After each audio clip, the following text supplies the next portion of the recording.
Buonasera, benvenuti a TG Sicilia, vediamo insieme le principali notizie. Il dramma senza fine di Lampedusa, più di 30.000 sbarchi da giugno ad ora e migliaia di morti. L'ultimo naufragio raccontato dai 4 superstiti da Lampedusa, la testimonianza del direttore della Croce Rossa. Il Papa: non possiamo rimanere indifferenti. Lo scontro sul caro voli, l'Europa chiede spiegazioni a Roma sul decreto, la D di Ryanair attacca il presidente Schifani che replica il Ministero dei Trasporti, stupiti dalle dichiarazioni della compagnia. Sono stabili le condizioni di Matteo Messina Denaro dopo l'intervento all'ospedale dell'Aquila. Dal sottosegretario alla giustizia Del Mastro, netto no alla revoca del 41 bis per l'ex Primula Rossa. Palermo, vie dello shopping invase anche dall'amianto, tempi lunghi per la bonifica malgrado i rischi per la salute. Avviata a Belpasso la bonifica delle discariche abusive che deturpano i sentieri che portano sull'Etna, l'iniziativa del comune che ha dichiarato guerra agli incivili. Grande successo per Francesco Gabbani alla Villa Bellini di Catania. Il suo Ci vuole un fiore tour ispirato alla difesa dell'ambiente. Calcio preso Marsura, il Catania è vicinissimo al difensore centrale Marcos Curado. L'ex Perugia è pronto a vestire i panni rossoazzurri.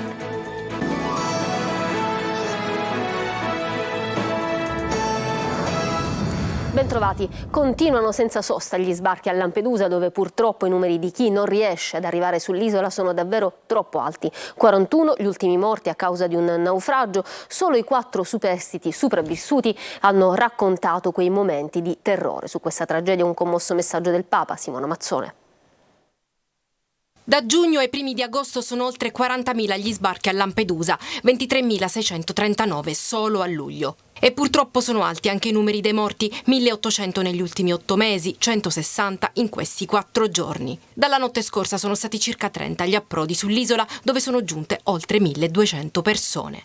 Molte di loro però non sono mai arrivate a raggiungere il sogno della terraferma. Uomini, donne, bambini, come quelli a bordo della barca affondata prima di giungere sulla costa. 41 morti e solo 4 sopravvissuti, originari di Costa d'Avorio e Guinea, riusciti a salvarsi perché nella barca alla deriva a cui si sono aggrappati hanno trovato, come loro stessi hanno raccontato ai soccorritori, 4 bottiglie d'acqua e mezza scatola di biscotti. Il loro barchino con 45 persone, fra cui 3 bambini, si è capovolto ed è affondato a causa di una violenta onda dopo circa 6 ore dalla partenza da Sfax. Tutti i migranti sono finiti in mare, ci siamo aggrappati a quello che abbiamo trovato, hanno testimoniato i sopravvissuti ancora sotto shock per avere perso i compagni. Li abbiamo visti annegare, travolti da un'onda. Intanto i migranti soccorsi e salvati dal mare vengono condotti nell'hotspot di Lampedusa, curati, rifocillati e poi trasferiti. Non siamo al collasso nella struttura, puntualizza la questura di Agrigento, visto che ogni giorno vengono spostate da lì circa 1.000 persone per altre che ne arrivano. E la Croce Rossa dal 1 giugno gestisce l'hotspot di Contrada Imbriacola, fornendo opera di prima assistenza e cura anche psicologica, come ha dichiarato a Buongiorno Sicilia Ignazio Schintu, direttore delle operazioni emergenze e soccorsi. Stanno bene, insomma, dal punto di vista psicologico sicuramente hanno avuto un trauma che ci vorranno 2 giorni prima che in qualche modo venga recuperato.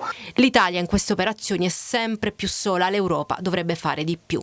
Il vero problema è che l'Europa qualcosa sta facendo, ma è proprio in minima parte. L'Italia non può essere lasciata sola in questa emergenza. Sui recenti fatti a Lampedusa è intervenuto il Papa, che in un tweet ha scritto: ho appreso con dolore la notizia di un nuovo naufragio di migranti nel Mediterraneo. Non rimaniamo indifferenti davanti a queste tragedie e preghiamo per le vittime e i loro familiari. Caro voli e scontro aperto tra il presidente della regione Schifani e il numero 1 di Ryanair sulle tariffe dei biglietti per i siciliani. Il ministro Urso disponibile a rivedere il decreto che calmierà i costi, ma il Ministero dei Trasporti si dice stupito dalle affermazioni della compagnia irlandese. Lorena Dolci. Cita Harry Potter e il regime sovietico, gli algoritmi e il colosso Netflix. L'amministratore di Ryanair, Harry Wilson, da buon irlandese, infarcisce di parolacce la sfuriata contro il decreto che ha messo un tetto al caro voli, e molte sono all'indirizzo di Schifani. Qui è Ryanair che vi parla e non le manda a dire. Volano scintille nel botta e risposta, con il presidente della regione che risponde a tono: tariffe scandalose, spazzatura e vessare i siciliani. Lavoriamo ad un terzo vettore che favorisca la mobilità. Risultato: riportato prime pagine dei giornali, tariffe per ore invariate e il faro della Commissione europea che si accende sulla stretta decisa dal governo per calmierare i prezzi dei voli dalle isole. Nel mezzo, a fare da piacere, il ministro del Made in Italy Adolfo Urso, che si dice disponibile a migliorare il decreto, quasi una retromarcia. Proprio quel decreto che, secondo il numero uno della più importante compagnia low cost, è una norma ridicola e illegale che interferisce con le leggi del libero mercato, una roba populista, insiste, e di stampo sovietico. Altro nodo del contendere, la profilazione degli utenti, elaborata dal famoso algoritmo e messa sotto accusa dal governo. A Ryanair non ci sono algoritmi e la replica, mentre il Ministero cita studi internazionali.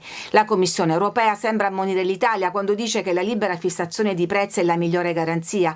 Lezione numero uno del corso di economia, a cui si rifà anche l'imprenditore della compagnia aerea, che prevede che il decreto avrà l'effetto contrario. Se interferisce e restringi i prezzi, spiega, le aziende se ne vanno da un'altra parte. È irlandese, ma vale come mezza parola.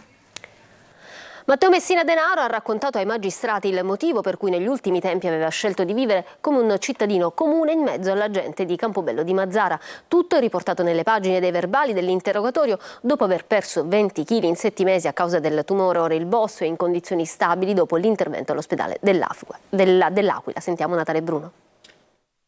20 kg in 7 mesi, tanti ne ha perso Matteo Messina Denaro, affetto da un tumore al colon con metastasi al fegato, 2 giorni fa operato per un'occlusione intestinale e successivamente ricoverato secondo prassi sanitaria e rianimazione. Per questa ragione i suoi legali chiedono la scarcerazione. Difficile al momento stabilire se il detenuto al 41 bis verrà poi trasferito nella cella ospedaliera dell'ospedale dell'Aquila oppure riportato direttamente in carcere di massima sicurezza di Preturo, che dista 7 chilometri dall'ospedale. Matteo Messina Denaro nega di avere mai ordinato delitti e racconta la sua versione sull'appoggio alla latitanza ricevuto dal geometra Andrea Bonafede, che gli prestò la propria identità consentendogli di sfuggire alle ricerche per anni, di sicuro negli ultimi 2 quelli della scoperta e della lotta al tumore. In cambio Bonafede ha avuto qualcosa, chiede il capo della DDA palermitana. No Andrea, no, non c'è questa mentalità. Matteo Messina Denaro parla a lungo con i magistrati della sua malattia, scoperta i primi giorni di novembre del 2020 dopo un'occlusione intestinale e la successiva colonoscopia. Ammette: quando scoprii che avevo questo tumore e quindi mi restava poco, mi sono messo a pensare e ho seguito un proverbio ebraico che dice: se vuoi nascondere un albero, piantalo nella foresta. Allora cosa penso? Ora che ho la malattia e non posso più stare fuori, devo ritornare qua nel mio ambiente perché mi gestivo meglio, non posso fare alla Provenzano dentro la casupola di campagna con ricotta e cicorie. Da quel momento mi sono messo a fare l'uomo libero. Sono i momenti in cui Matteo Messina Denaro decide di abbandonare la caverna. Ai magistrati Spavaldo dice: voi mi avete preso per la malattia, senza la malattia non mi prendevate. Il boss ergastolano, latitante da 30 anni, offre il suo volto migliore. Io non faccio parte di niente, io sono me stesso, risponde, ma devo essere un criminale, mi definisco un criminale onesto. Questo è un ossimoro, lei sa cosa significa naturalmente, obietta De Lucia. E il capomafia, rivendicando la sua istruzione e la familiarità con i libri, dice: sì, l'ossimoro, la gelida fiamma. Facevamo sempre questo esempio a scuola. Le condizioni cliniche di Matteo Messina Denaro, alla luce del trattamento sanitario in atto, non costituiscono presupposto per la revoca del regime di detenzione speciale. Carcere duro a sostenerlo è il sottosegretario alla giustizia Andrea Del Mastro delle Vedove. Semmai l'esclusione di atteggiamenti collaborativi, di sfida verso lo Stato e la rivendicazione orgogliosa del mancato pentimento sono indici della attuale pericolosità sociale. E andiamo a Palermo. Dopo l'allarme diossina scatta quello per l'amianto. Cisterne, vasche, pezzi di tettoia, tutto abbandonato anche nel salotto buono del capoluogo, come ci racconta Marco Gullà.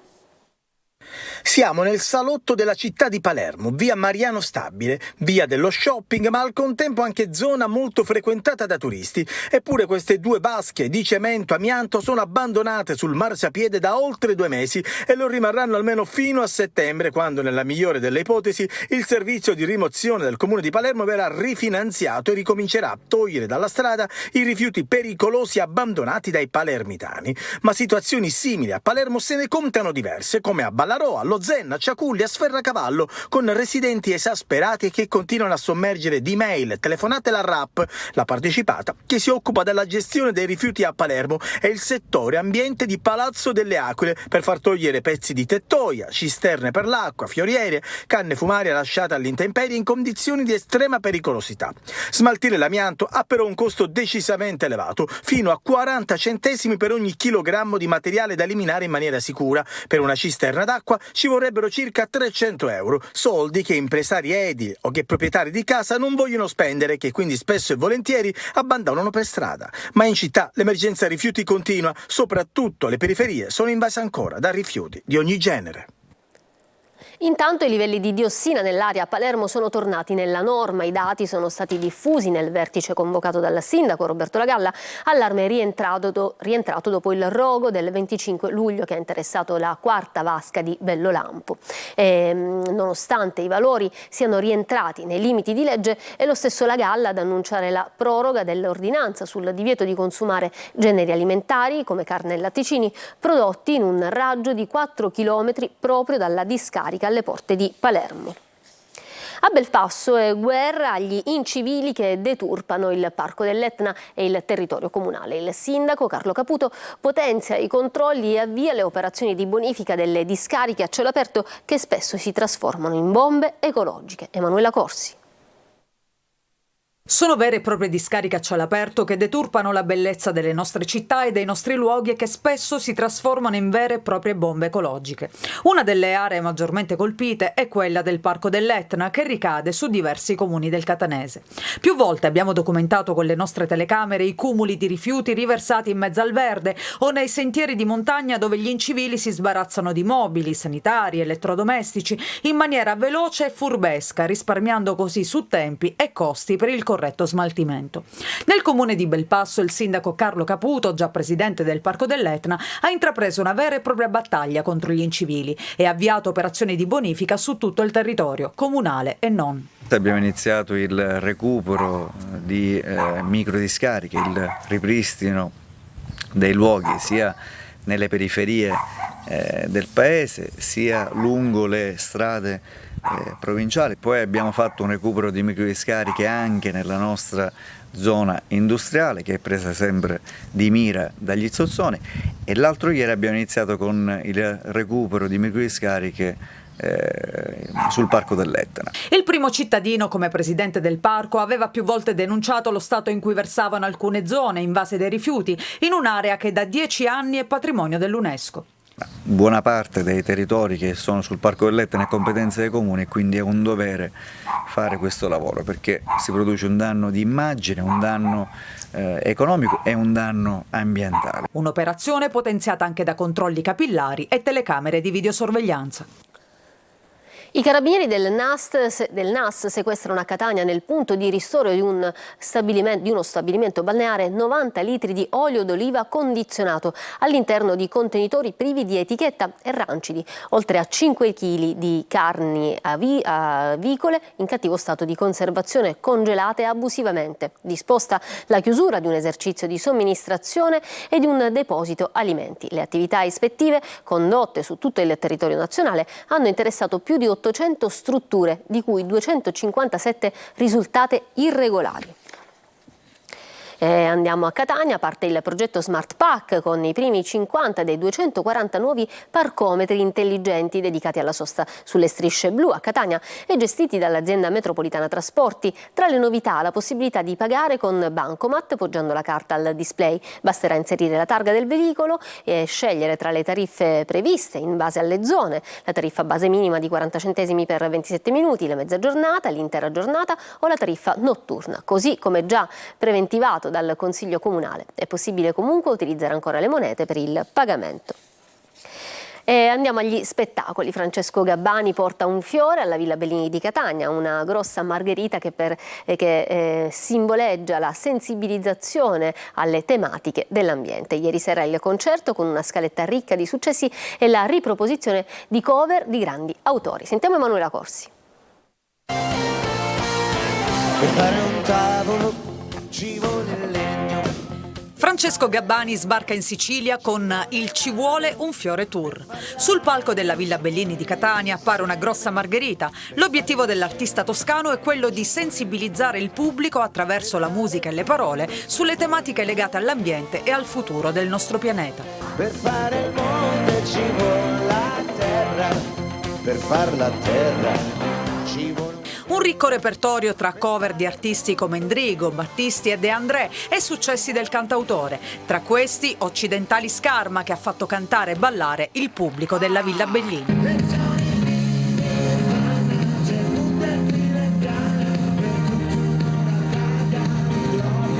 Lo show è prima di tutto un concerto di musica pop, ha detto Gabbani. Sarà un susseguirsi delle canzoni che hanno formato il mio percorso artistico fino ad oggi, affiancate da alcune chicche che in un modo o nell'altro hanno a che fare con il rapporto con l'ambiente e che descrivono la bellezza della natura e del nostro pianeta.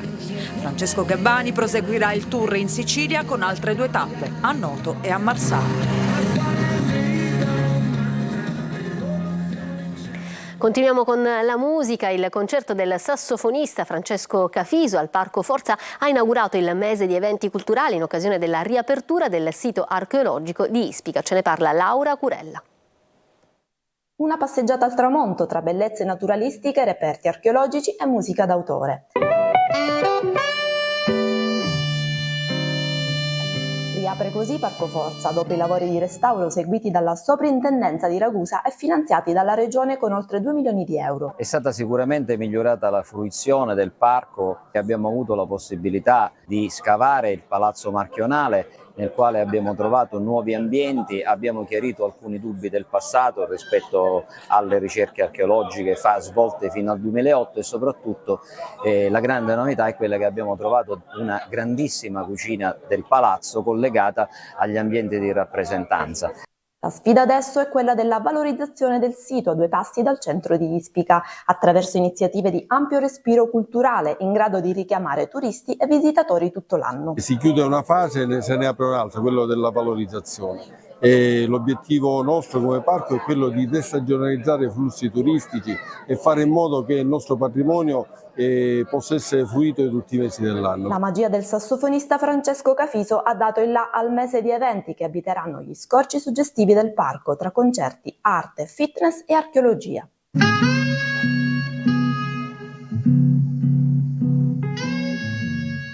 Ci fermiamo per una pausa, torniamo tra poco con il calcio.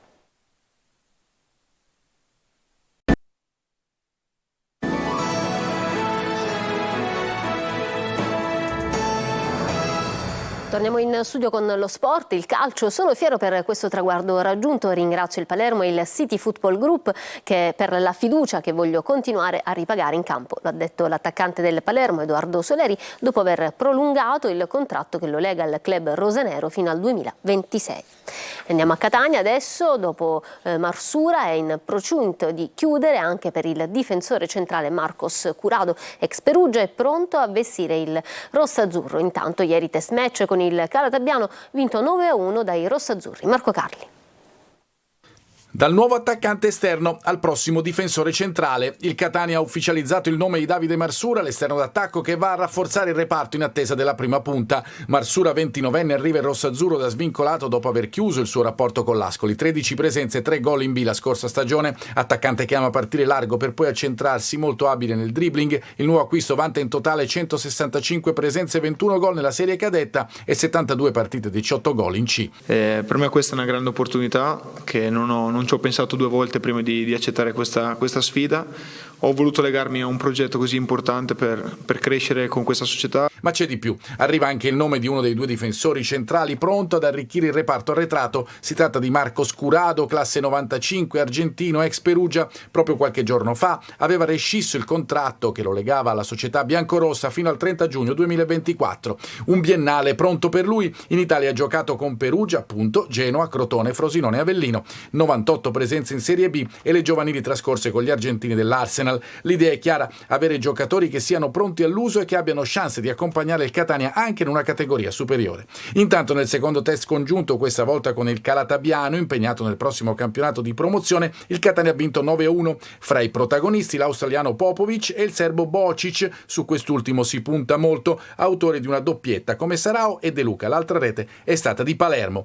Abbonamenti infine, dopo la definizione della capienza del Massimino si lavora per predisporre tutto con la società che gestirà la vendita delle tessere. La campagna scatterà probabilmente subito dopo Ferragosto con il diritto di prelazione per i vecchi abbonati.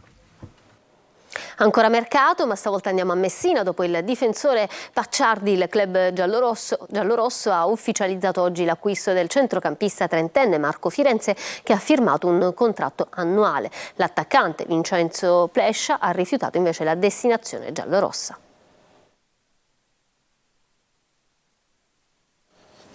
Bene, questa era l'ultima notizia del telegiornale, non ci sono aggiornamenti per quanto riguarda le agenzie, dunque il TG finisce qui. Io vi lascio alla programmazione di Antenna Sicilia. Da parte mia, dei tecnici della regia, un buon proseguimento di serata, arrivederci.